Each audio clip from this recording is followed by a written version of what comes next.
سلامونه زما د فیسبوک، ټویټر او یوټیوب چینل درنو لیدونکو، سلامونه مې ومنئ. د کرکټ په تړاو په یوې ځانګړې ویډیو کې مو مخاطب یم. افغانستان کرکټ بورډ ادارې نن د عربي متحده اماراتو پر وړاندې دوه یو ورځنیو غیر رسمي سیالیو ته 19 کسیزه لوبډله اعلان کړې ده.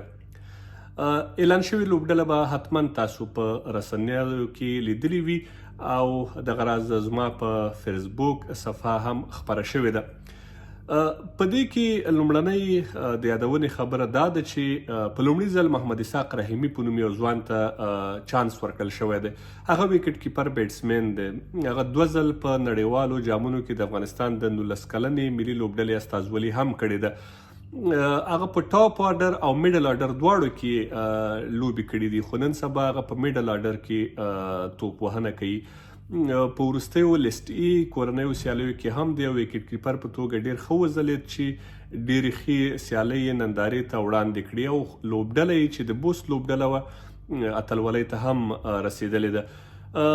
دا یو مثبت ټکی دی او د دې ترڅنګ په لوبډله کې ځینې نور ځوانان هم شته، خو هغه څه چې د ویلو دي هغه دا دي چې باید په دې لوبډله کې ځینې نورو ځوانانو ته هم چانس ورکړل شوی وی. زه د عبدالمالک یادونه کوم او تاسو د افغانستان د وروستیو کورنیو سیالیو ریکارډ وګورئ.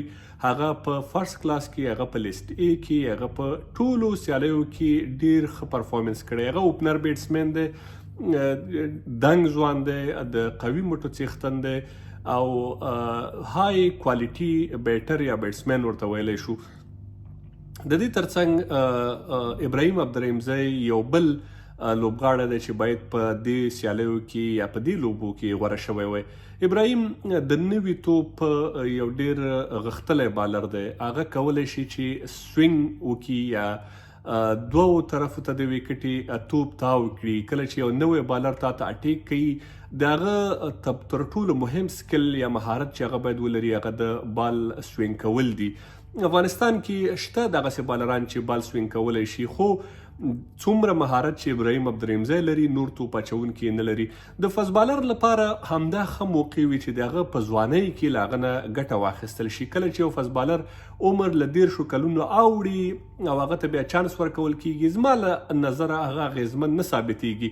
فاست بالر ته تر ټولو مهم د هغه فزیکي تکړښت یا د هغه فزیکي جوړښت دی چې هغه باید فټ وي، ځوان وي، انرژي ولري او هغه د ځوانۍ په جوش او جذبه کې وي. افغانستان کې له بده بخته تر ډیره پورې بالران هغه وخت راوستل کیږي چې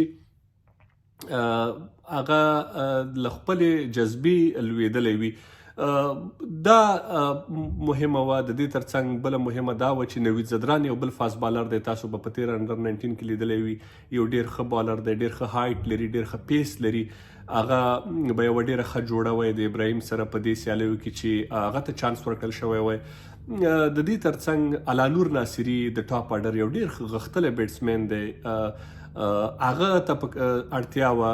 دغه راز اعجاز احمدزي په نوم یو بیټر دی چې په لو آرډر کې یعنی د شپږم اووم بیټسمین په توګه ډیر پیاوړی لوبغاړی دی. په کار وه چې هغه په لوبډله کې وی. دغسې نور لوبغاړي هم شته چې ما یې د فیسبوک په پوسټ کې نومونه ذکر کړي دي، هغوی باید وی. دلته چې زه کومه خبره کوم هغه د افغانستان د ګټو په خاطر باندې به خبره کوو. په دې سیالیو کې نه وه په کار چې ګلبدین نایب، شرف الدین اشرف یا مثال فرید احمد ته چانس ورکړل شوی وی، ځکه دا کومه رسمي حیثیت نه لري دغه سیالۍ چې موږ ته یې ګټل ډیر زیات ضروري وي. هیڅ ډول ارزښت پکې نشته. یوازینی ارزښت او ګټه یې افغانستان ته دا ده چې افغانستان پکې خپل نوي ځوانان وازمایي، هغوی ولوبوي او هغه لوبغاړي چې افغانستان ملي لوبډله ورته په راتلونکي کې ضرورت لري هغه په نښه شي او بار بار په دغسې سیالیو کې موقع یا چانسونه ورکړل شي. دا کار تر ډیره پورې نه دی شوی. یوازې یو یا دوه دغسې لوبغاړي راوستل شوي دي. د بلال سمی راوستل هم مثبت اقدام دی، د دې هم موږ ستاینه کوو. خو یوه هیله دا لرو چې دغه کم لوبغاړي په لوبډله کې اخیستل شوي 2 تمریناتي سیالۍ دي، دغه 19 واړه لوبغاړي په دواړو سیالیو کې ولوبي، ځینې په یوه سیالۍ کې، ځینې په بله سیالۍ کې، چې لږ تر لږه د دوی نړیوال ایکسپیرینس یا تجربه هم وشي او معلومات هم وشي خلکو ته چې دغه څنګه لوبغاړي دي، دوی په نړیواله سطحه د لوبې څه مهارتونه لري، څنګه کولی شي چې په نړیوال سټیج کې کرکټ وکړي. کرکټ بورډ شاید نن سبا کې د شلوریزو سیالیو لانجمن سکواډ هم اعلان کړي.